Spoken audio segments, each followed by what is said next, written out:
Come on. Do I sound like I'm joking? Do I sound like I'm playing? When you look into my eyes, you understand what I'm saying? Let me say it to you slowly, and it may sound scandalous. I don't think that you can handle this. All right, once again, we are on. I am the MoJoKing. He is the great Donnie Oooh, and we are Hidden Gems Football. This is the NFL Wildcard Edition, brought to you by the Mighty 19 Media Group. How are you today, Mr. Oooh? I'm doing pretty good. I'm pretty pumped for this week. How you doing, Mo?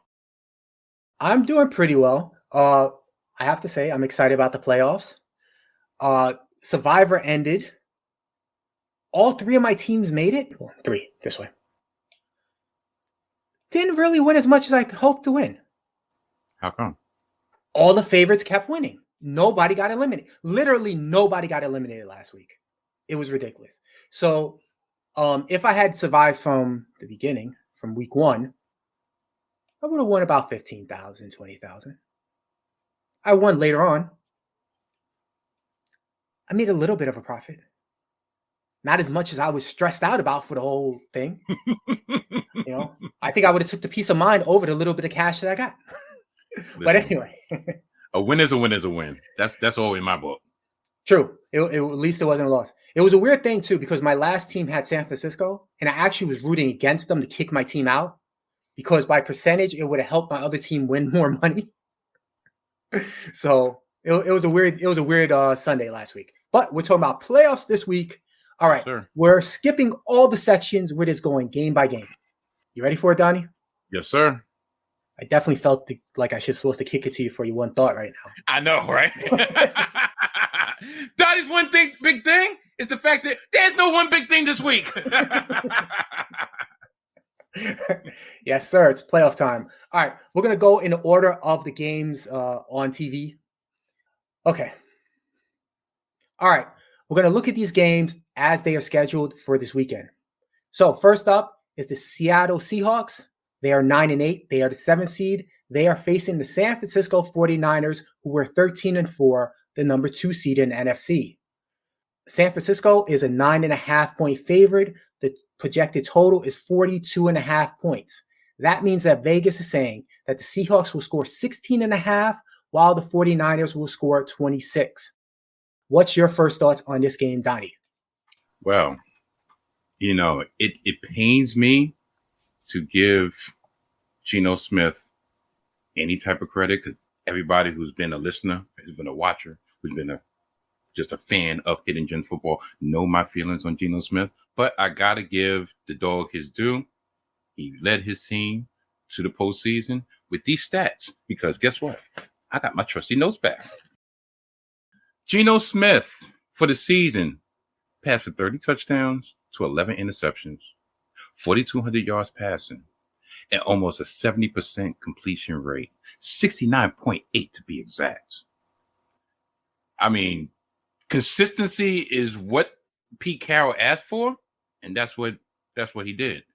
He was helped by Kenneth Walker III, rookie running back, probably at least in the top 5 for Rookie of the Year. He rushed for 1,050 yards himself with 9 touchdowns in his rookie year. But do I think that Seattle really has a chance going this? No, not at all. Week 2, Seattle lost 27-7. And that's when Jimmy G was the quarterback of the 49ers. And then fast forward to week 15, Sunday night, they beat them 21-13 with Brock Purdy, Mr. Irrelevant, as the quarterback to clinch the division in Seattle. So do I really think that the third time would be the charm for Seattle? Yeah. Well, because the 49ers have won 10 straight. And during that 10 straight, they're actually 5-1 versus playoff teams. Meanwhile, since Seattle in their last 8 has gone 3-5.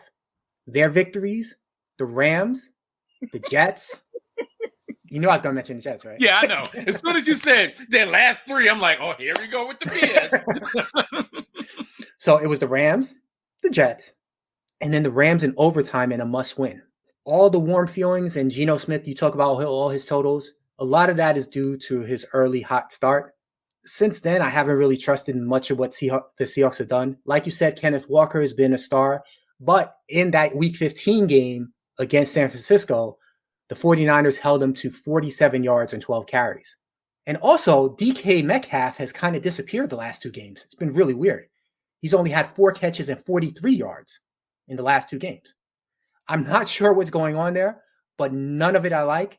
Meanwhile, everything that San Francisco is doing, I like. So definitely San Francisco. I'm going to ask you about the point spread in a second. I'm taking San Francisco with the 9.5 points. I think this game is going to be pretty lopsided. What do you say about that? Part of me wants to go with the spread. I know I'm picking the 49ers outright to win because I just don't believe that Seattle is going to have enough to stop the juggernaut that is the 49ers at this time. That 9.5 point spread in the postseason, one major tidbit that I'm concerned about, not enough that for me to go against the 49ers to win, but Mr. Irrelevant, he's in the postseason. He's a rookie. It just so happened that I believe there's a stat last year, rookie quarterbacks going into the postseason didn't fare well. And remember, he was never supposed to see the field this year. It took injuries to Trey Lance and porn star Jimmy for Mr. Irrelevant to actually get on the field. Now, don't get me wrong. He's done a phenomenal job. I just feel like Kyle Shanahan, just to get his feet wet, will not put the game solely on his shoulders as he's done the last 5 to 6 games that Purdy's been playing. So I believe the 49ers are going to win. I'm not touching that spread. You're right about Purdy. I agree about that. But McCaffrey is going to do McCaffrey things. And also another interesting note, George Kittle has 7 touchdowns in the last 4 games. I think we can trust Kittle and McCaffrey, even if you're a little worried about the rookie. So I'm still going. 49ers by 14. That's it. I'll hold you to that. Do you have any interest in the over-under at 42.5? Being the fact that 49ers are at home, I probably would go under. Because I don't trust Seattle to be able to hold up their end of the bargain. I just don't. And like I said, I believe that it'll be probably in Kyle Shanahan's best interest just to play ball control, play possession. And even if they're in control, he's not the type to like, all right, let's just put points on the board. No, all right, we got this, let's say 8-point lead. Yeah, we're going to milk this. We're going to make sure we do not cough this up. So I would go under. I'm actually thinking the opposite because I just think that they've been steamrolling teams scoring over 30 points. I think it's going to go over because of a late, insignificant touchdown by Seattle. Matter of fact, going back to what I mentioned earlier, in week 2, they only combined for 34 points scored. In week 15, they only combined for 34 points scored. That's consistent.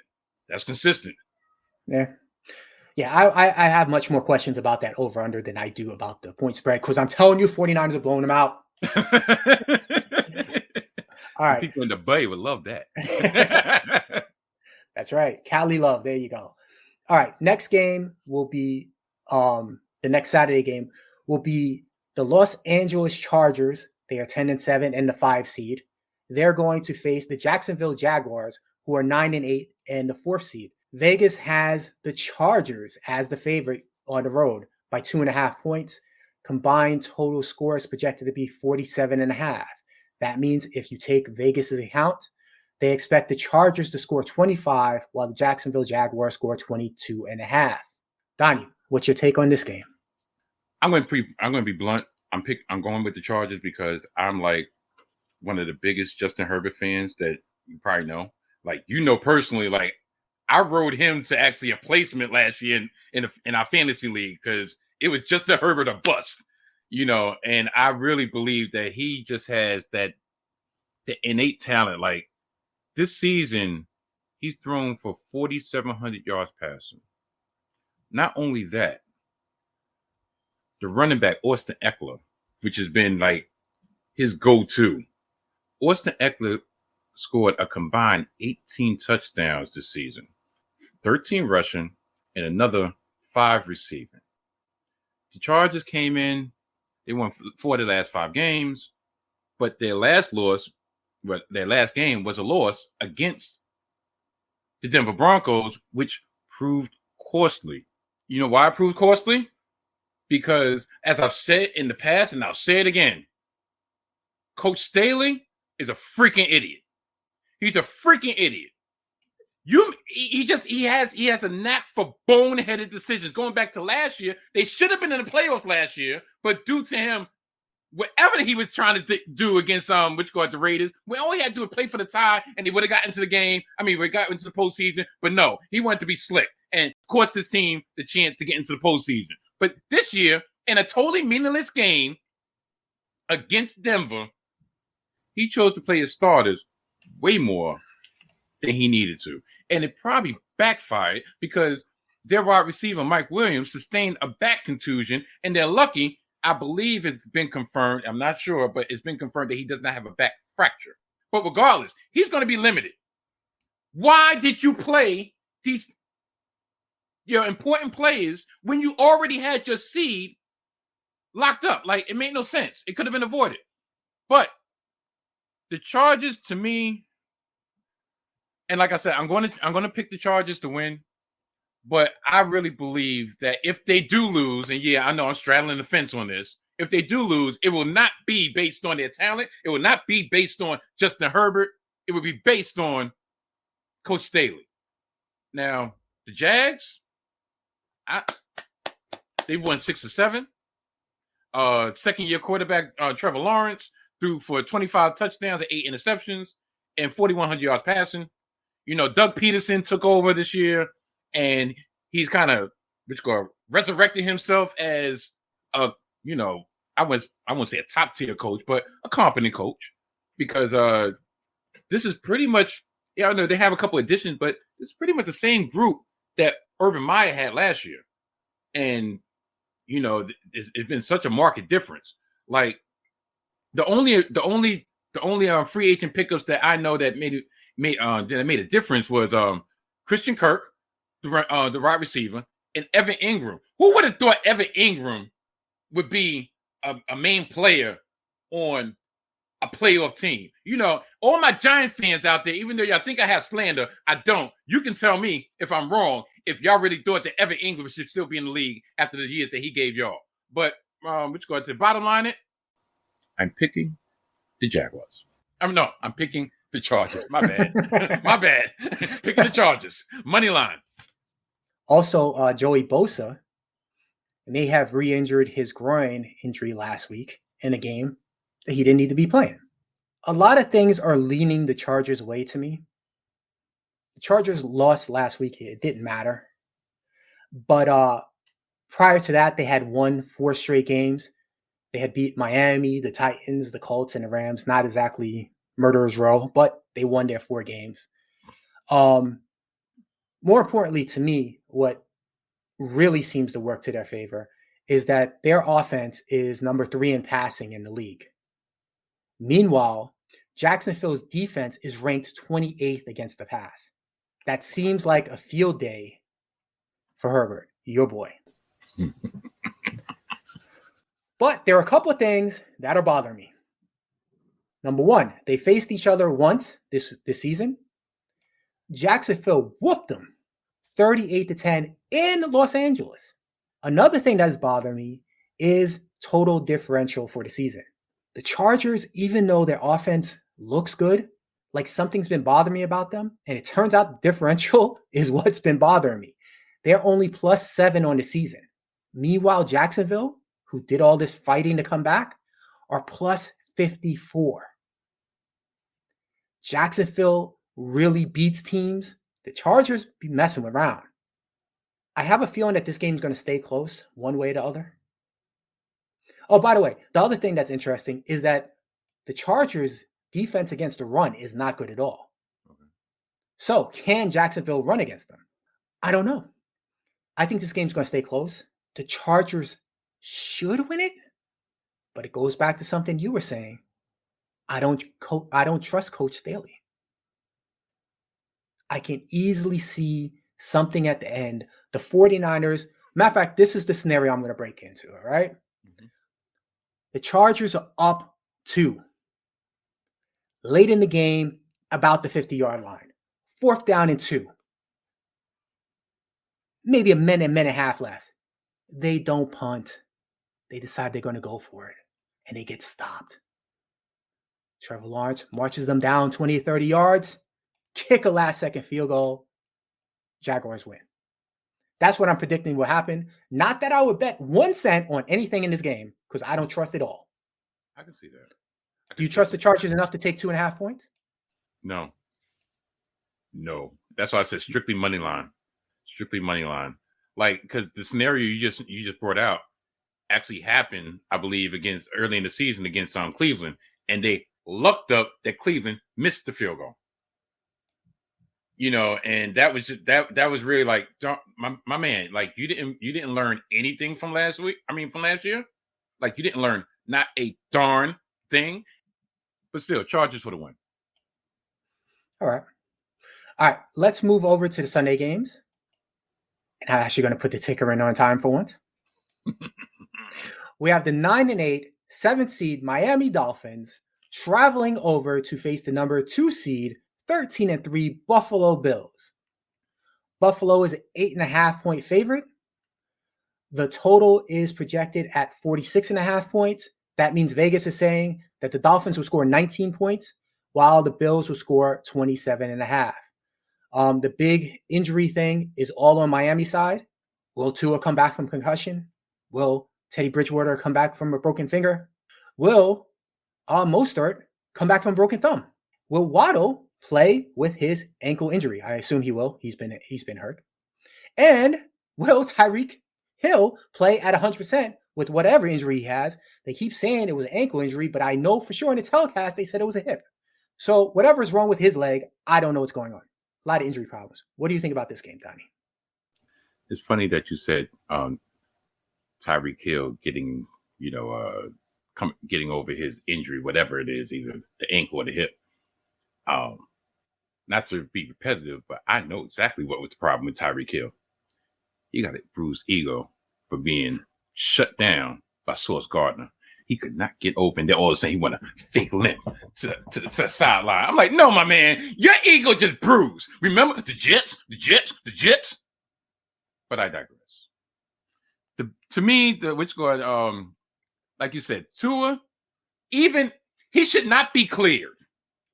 To me, that would be franchise malpractice, medical malpractice. For the 2 concussions that he suffered was so severe, he shouldn't even be in the equation.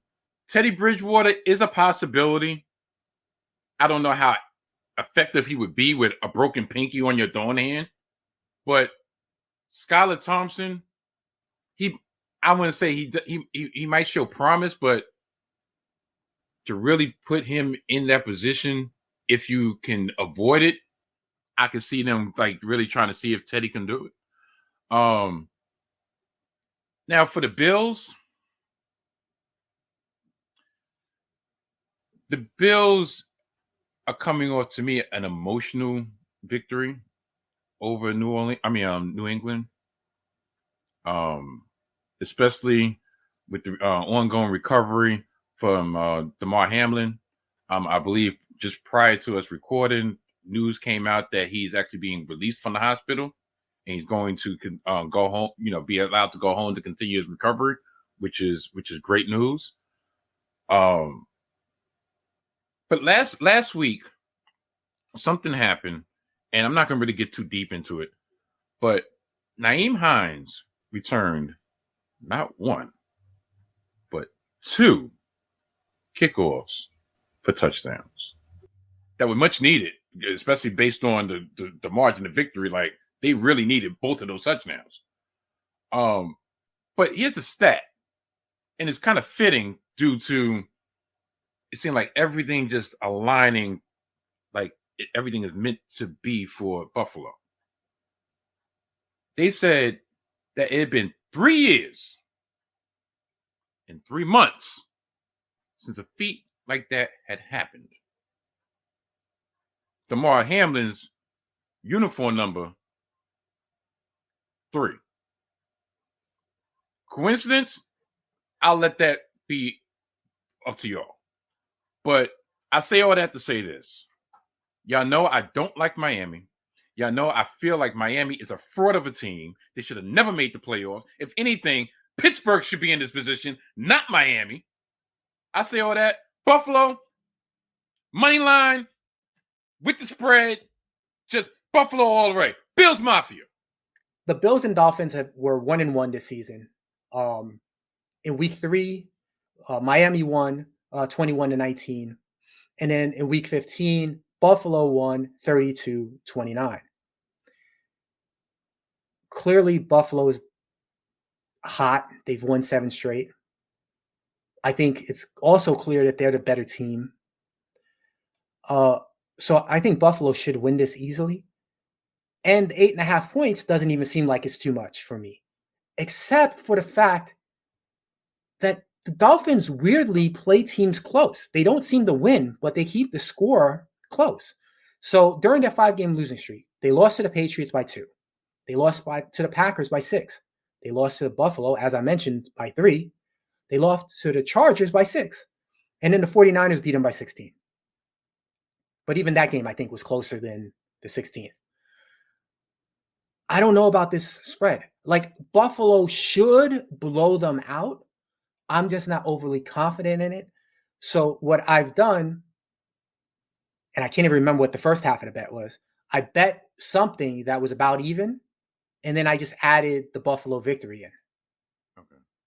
And I think I may just do that. I may look for other bets and then add in the Buffalo victory, because I'd be blown away if the Dolphins could beat them.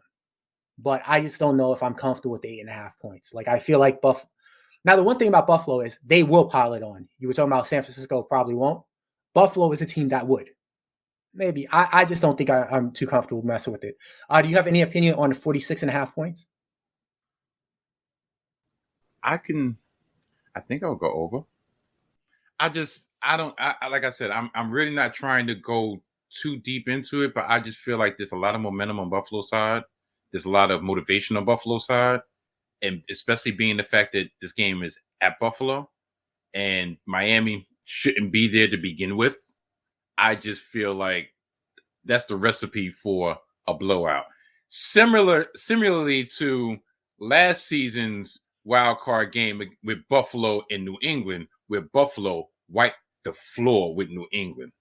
I have those vibes. I really have those vibes. So yeah, I would go over. Because I can actually see Buffalo getting about 35 points. Okay. You know what? I just remembered. I'm off subject for a second, but I just remembered what my other half of the bet was. It was San Francisco versus the spread in the first half. Forgot to mention that during that game. I actually liked them to jump out to an early lead. So that is what I combined with the Buffalo win for my one bet that I've made so far. Okay. Yeah, I don't feel comfortable with any of these numbers. Miami to me is giving me TCU vibes. Yeah.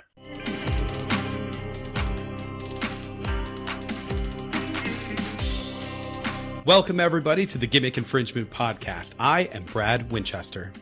And I am Tyler McDowell Blanken. Join us every week on GI, where we talk about what happened in pop culture, our lives, and most importantly, professional wrestling.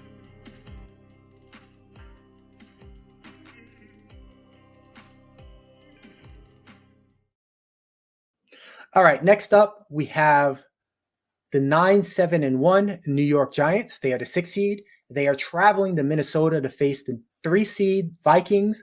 The Vikings were 13-4 this season. The Vikings are 3-point favorites. The total is 48.5 points. That means Vegas is looking at the Giants scoring 22.75 versus the Vikings 25.75. The one injury of note, Dalvin Cook limped off with an apparent knee injury last week. He only played the first half. What's interesting about that, though, is that they end up sitting a lot of their starters in the second half. So he may have just got banged up and then they decided not to play him again. I haven't seen his name on any reports, so I guess he's good to go. But it's kind of weird because he did limp off and then he did not come back. He went into the blue tent and he didn't come back since. But I don't know. So I'm assuming he's going to play. What's your take on this game, Donnie? How you feeling about those Giants? I feel pretty good. You know, this goes out to all my German fans, specifically Smitty from the group home in Bergen Beach, and my brother Big Kubiak.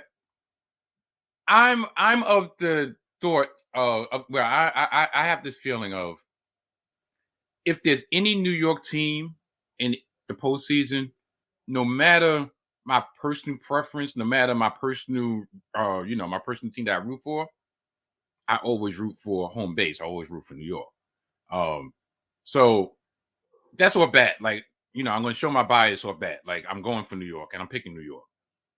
But also, the one key stat that I do have for this game, and is I'm shocked. Like two weeks in a row, I'm the stat guy. I'm not the vibe guy, but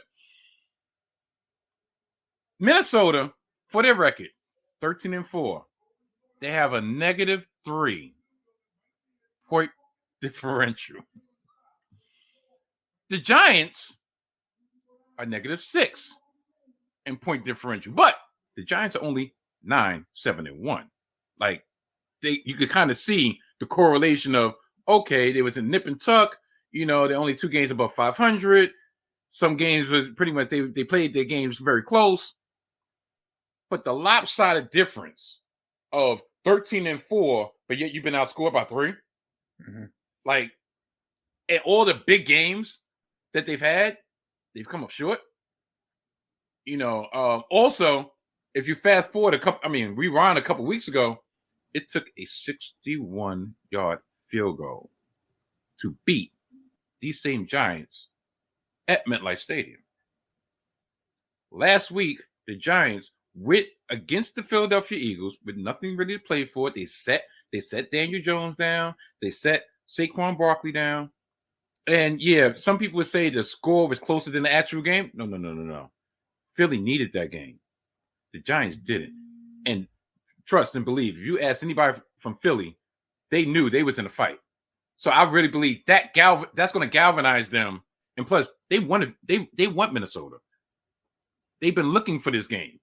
So everything to me is pointing toward the Giants winning, which is kind of scary because usually when everything and everybody is going one way, somehow, some way, just the universe will flip everything the other way. But the universe has never been on Kirk Cousins' side. So, with that being said, Big Blue, G-Men for the win. Yeah. One note about what you said. That game that the Vikings end up winning was actually in Minnesota. So it was a Minnesota home game that they barely pulled out. Yeah. Both of these teams are kind of interesting. Their last 5 games, both of them have not been overly impressive. The Giants were 2-2-1, including that loss to Minnesota. Meanwhile, the Vikings were 3-2. Not that impressive for a 13-4 team. And then the thing was that the 2 teams they lost to were the teams that were decent teams.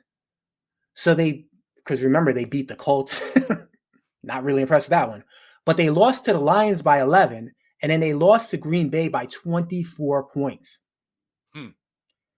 That is not the makeup of a 13-4 team. The thing is, can the Giants capitalize? I don't know. I think this is a game that will go down to the wire again. And the Vikings all season have won these close games, but the Giants have the coaching to win those close games. If I was going to bet, I would actually bet for the Giants because you get the 3-point advantage. I don't really feel comfortable with this game. I think this is a game I'm just going to sit back and watch and just enjoy. Justin Jefferson might make it pretty, but I think it's going to be ugly. I love watching Dalvin Cook. I love watching Saquon Barkley. I think it's going to be an ugly game, close game, come down to the wire. I think I'm going to take the under on the 48.5. The Vikings have been playing games consistently over that total. But I just feel like this is going to be one of those classic NFC just get down and dirty games. That's what I'm predicting there. I could see that. Like I said, I'm going Giants money line, and I'm going Giants against the spread. Like I'm taking the 3 points. The over under, for some reason, something's telling me to go over. So I think I'm going to go over because I've never been impressed with Minnesota. Has the classic bend but don't break defense, but then there's times that they just don't bend at all. They just break. So with the healthy, rested Saquon, and with Dayball pretty much knowing 2 weeks out that this was probably going to be their matchup, I believe he probably has a couple wrinkles that he did not show in their previous matchup. And matter of fact, it's a 4:30 kickoff. And everybody knows Kirk Cousins' record in prime time on night games. This is not a prime time game. By the end of this game, it'll be in prime time. So therefore, that'll be right around the time that he throws the game clinching interception. So, like I said, I'm pulling everything out the woodwork to throw on the fire of the Giants all the way. Well, I will say this: you actually called that last week. You actually predicted this matchup and predicted the Giants win. So at least you're consistent. All right. Acknowledge me. All right, let's move to the Sunday night game. We have the 6th seed Baltimore Ravens. They are 10-7. They are going to face the number 3 seed, the 12-4 Cincinnati Bengals. The Bengals are 7-point favorites. The over-under here is 41.5. That means that Vegas is expecting Baltimore to score 17.25 points, while the Cincinnati scores 24.25 points. Obviously, the biggest injury question here is, will we see Lamar or not? Donnie, what's your take on this game? Okay. Piggybacking on what you just said, that is the big question. Personally, if I was Lamar Jackson, I would keep my black keister right on that bench, because I'm going to try not to get too much into this, but as a franchise, to me, they've done that man wrong. He came into the season, he bet on himself, but they should have took care of him financially before this was even a question. So if you have a knee injury that's been lingering for a month, and you're pretty much on the last year of your contract, and the franchise is pretty much saying, well, if all else fails, we're going to slap a franchise tag on you, but yet you just gave the bag to a defensive linebacker, and I'm supposed to come in after missing 5 weeks to save your franchise? Yeah, that's not going to happen. As for the Bengals, the Bengals have won 10 of 11 games, and they won the North Division outright with a victory over the Ravens this past week. The Ravens, in their 5 games without Lamar Jackson, if off the top of my head, they're 2-3. They've only averaged about 13 points per game in those 5 games. The Bengals are led by Joe Burrow, who threw for 4,400 yards passing with 35 touchdowns versus 12 interceptions. Just to show the mindset of Joe Burrow, and I wrote this down just to make sure I was accurate. Joe Burrow was asked this past week, how long does he think his championship window is open? You know what Joe Burrow said? As long as I'm playing. Straight like that. Like, they don't call him Joe Cool. Well, Joe Cool the second or whatever. Burrow is that dude. I didn't see it coming out of LSU. I'm not really that in tune with college football as is, but I totally understand why he was the number 1 pick. His first full season, he got his team to the Super Bowl. Because remember, a lot of people forget his rookie season, he missed the majority of that with a knee injury. I think a torn ACL. His first full season, he got them to the Super Bowl. And it would not surprise me if he gets to the Super Bowl again. So that combined with the Ravens just out of sorts, and they really don't have a quarterback, even if Lamar Jackson hasn't practiced in a month. So you really think he's going to, if he does play, how sharp is he going to be? So everything is leaning toward the Cincinnati Bengals. Who they? So you're going to take them with the 7 points? Yep. Yeah, I think I'm going to fall right in line with you. Like you mentioned, Baltimore hasn't scored over 17 points since November. I don't know if they remember how to score. I think Jalen Hurts was a good case on seeing what you might expect from Lamar Jackson after such a extended period out, that even if he does come back, he may not be back to speed. That's a long break to come back and then all of a sudden just play like excel. All right, so for me, it's going to come down to matchups. And when I look at the matchups, Baltimore is number 2 rushing offense, but Cincinnati's pretty decent against the run. They were 7th in the NFL. Meanwhile, and I didn't believe this because I actually thought that Baltimore, I always assumed that they're going to have good passing defense. They were actually ranked 26th for the season. Okay. Meanwhile, Cincinnati, not surprisingly, with Burrow and Chase and the crew, they were number 5 in passing as far as offense. I think that is the problem for Baltimore. Baltimore is not going to be able to score much. Cincinnati should be able to throw the ball around the field. That seems like a pretty easy Cincinnati victory to me. That over-under is extremely low, which makes me want to go over. But like I said, I don't expect Baltimore to score much. So it's just the fact of, do I think Cincinnati will actually pour it on?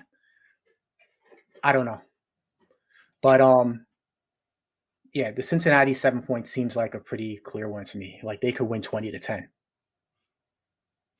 No, I agree. Like I would go. I would take the spread with the Bengals covering, and go money line. But that over under, like you said, it's kind of tricky because on the Ravens end, I don't think they're going to hold up their end of the bargain, and I don't believe that maybe since there is one caveat. Even though it ended up not coming to fruition, there was a lot of frustration on Cincinnati's side on the fact that if by chance they lost last week against the Ravens, home field would be determined by a coin flip. And they pretty much showed that frustration in their touchdown celebration. Something's telling me that if they have a chance to pour it on, they're going to pour it on. I think I might go to over. Plus to boost up the parlay. Yeah, I'm going crazy on golf parlay, so I know exactly what you're talking about. All right. We have the finale. The thing that the NFL decided everybody must see because they put it on Monday night. And that is the number 5 seed, the 12-5 Dallas Cowboys going to Tampa Bay to face the number 4 seed, 8-9 Buccaneers. The Cowboys are 3-point favorites. The total is projected at 45.5 points. That means that Vegas is saying that the Cowboys on the road will score 24.25 points to Tampa Bay's 21.25 points. Donnie, who you got? Brady or Dak?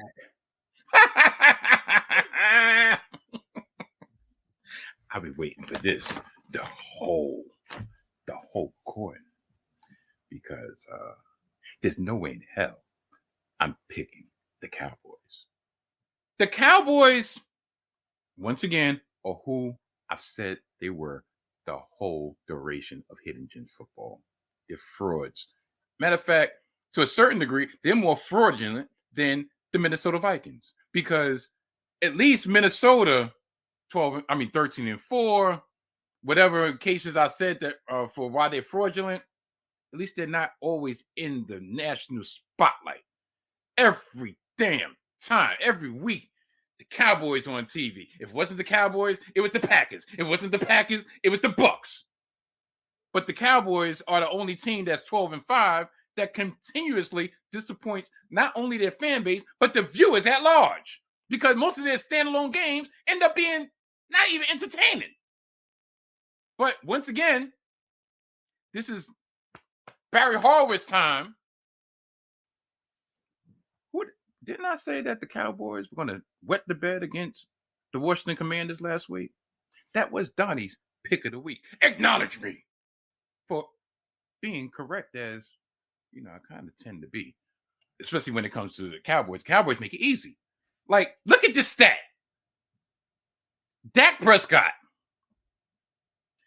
last week in a somewhat meaningful game, the Commanders had nothing to play for. Dak Prescott was 14 of 37 for 128 yards. 1 touchdown, 1 interception, 1 sack. That 1 interception was actually a pick 6. Do you know he's thrown 3 pick 6s since week 6? I believe since week 15, he's thrown 3 interceptions for touchdowns. This is your franchise quarterback? Dak Prescott, in 12 games this season, has thrown for 23 touchdowns and 15 interceptions. That's your quarterback? I swear, this would be a perfect time to insert a meme of Terrell Owens talking about, that's my quarterback. That's your fault, not ours. And here's one other, matter of fact, 2 other stats before I pass it back over to you. The Cowboys are 1-4 this year on grass. Do you know that this game is taking place in Tampa, who happens to have a grass field? Also, Tampa Tom is 7-0 in his whole illustrious 20-year career, 20-plus year career. He's 7-0 against Dallas. Now, that would sometimes just the lower averages would make me want to run away from the Bucks, become like, all right, 7-0. He hasn't been great this year. I don't know, but we're talking about Dallas here. If anybody is going to continue the streak, it's going to be Dallas. So, Tampa for the win. All right, you're taking him out, right? You have anything about the over-under? 45.5 points. So that, matter of fact, that'd be pretty much like what, 24, 22 or 24, 26, 24, something to that effect, because of 2.5 points or whatever. I know you usually get the specifics. Yeah, it's 24-21 basically. I'll go over. I mean, Tampa hasn't been explosive, but I believe they might have found something 2 weeks ago when pretty much Tom was like, all right, Mike, run these fly patterns and I'm gonna throw it to you. And Dallas, to me, hasn't proven to stop a nosebleed, especially the last couple of games of the season. Like, they've given up. They gave up 26 points to a rookie quarterback in an actual meaningful game. So why wouldn't I think Tampa Tom was not going to fling it? I mean, because they have receivers. They got Godwin. They got Mike Evans. They got Gage. They got Fournette out the backfield. Like, they got weapons. It was just the offensive. If the offensive line can hold up, they're gonna put points on Dallas. So yeah, I'll go over with that. Yeah. As much as I said the Giants Vikings game, I had no true lean because I just have no feel in it. This one is like that too, because to me, these two teams are just very mediocre. It doesn't seem like you could trust Dak to do the same thing. Dak is because I know you mentioned his full season stats, but in his last 7 starts, he's had 15 touchdowns and 11 interceptions. Stop throwing it to the other team. I think if Dak plays decently, Dallas will win. Do I trust Dak? I don't know. Nothing really stands out about this game to me, except for the fact that Tom Brady's supposed to win it at the end. If you forced me to bet, I'm actually going to bet Dallas. Despite what happened last week, because I did say last week, if they don't look good last week, there's a real problem. And they looked horrendous. Maybe I should take Tampa. I don't know. Maybe that just convinced me. I mean, see, I feel like the problem is twofold. Dak has been struggling. I believe, if I'm not mistaken, and I probably shouldn't say it, but I'm going to say it anyway. I believe he's thrown an interception in his last 7 games, each of his last 7 games. Mm-hmm. And their running game, especially since Tony Pollard has been kind of nicked up, has been non-existent, which forces them to lean on Dak even more. Now, there's a lot of those interceptions have been tip passes or whatever, but it's a lot of times he's throwing it, either he's late on his read, and that's why it's tipped. It hasn't been like it's been a clean catch and they just fumble the ball. It's like he's late on his read, and that's allowing the defensive player to get the hand of the ball, to have a pass defense. And then there's some passes that were just outright like he shouldn't have been doing that at all. And plus, I don't trust Mike McCarthy at all. I'm not really that enthusiastic about Todd Bowles either. That would be the one caveat, but I believe the power of Tampa Tom will be enough to overcome. So, yeah, Tampa still all the way. All right. Before we say goodbye, I think we must do one thing, and that is, who do you expect to see in the Super Bowl, and who is your ultimate Super Bowl champion? You first. Oh, yeah. Gee, thanks. I was thinking. In the NFC, I'm going to ride with the 49ers. I mean, it does scare me that they're on a 10-game winning streak. And like I said, I'm a believer in lower averages. Like, to get to the Super Bowl, they would have to win like 13 straight. And to win the whole thing 14 straight, like, I don't know. But just looking at the landscape of the NFC, I think they're the most complete team, especially with questions with Jalen Hurts' shoulder and how the Philadelphia Eagles have looked in those 2 games without Jalen Hurts. They look like a totally different team. So on the NFC side, San Francisco. On the AFC side, it's a battle between my head and my heart. My head's telling me Cincinnati's going back to the Super Bowl. But I also have the same reservations of they've won 10 out of 11 games. I don't know if they're really, that lower averages, but I just believe that they're a better team and they have Kansas City's number. And but my heart is pulling for Buffalo. So I'm gonna leave in my heart, probably against my better judgment. So I believe it's gonna be San Francisco versus Buffalo in the Super Bowl, and F it, Buffalo for the win. You, sir, have stunned me. I did not expect you to say that. I would have never let you go first if that's what you were going to say.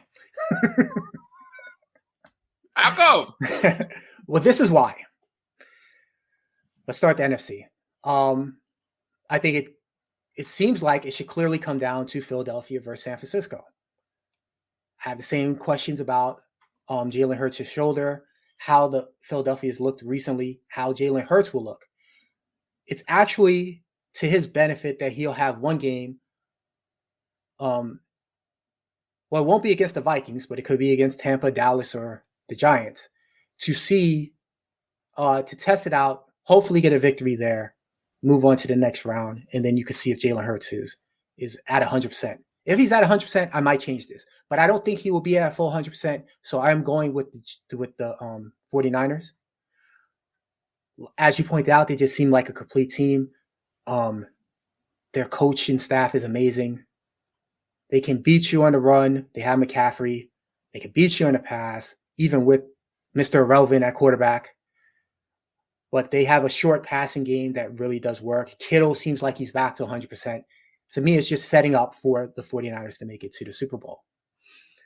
On the AFC side, and this is the side you really stunned me on, because I was sure you were going to Cincinnati. I was 100% sure. It comes down to Cincinnati, Buffalo, and Kansas City.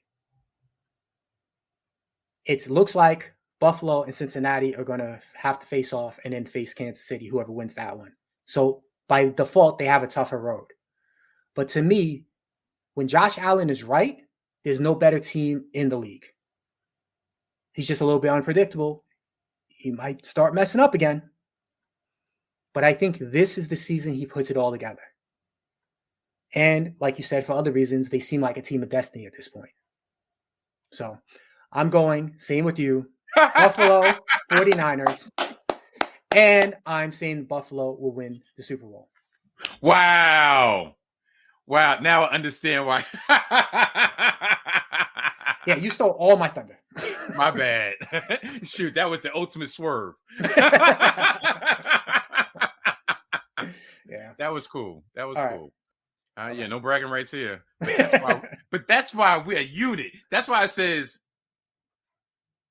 at a Power Mojo and Donnie Oooh. That way. Yeah, that way. Yeah. Anyway, up here, down there, Hidden Gems Football. Yeah, we're a team. So great minds think alike. All right, bro. Roll us out of here. Okay. Well, with all that being said, thanks for listening. Thanks for the support. And as always, Hidden Gems Football or Hidden Gems Football is a part of the 19 Media Group. Goodbye. This is a 19 Media Group presentation.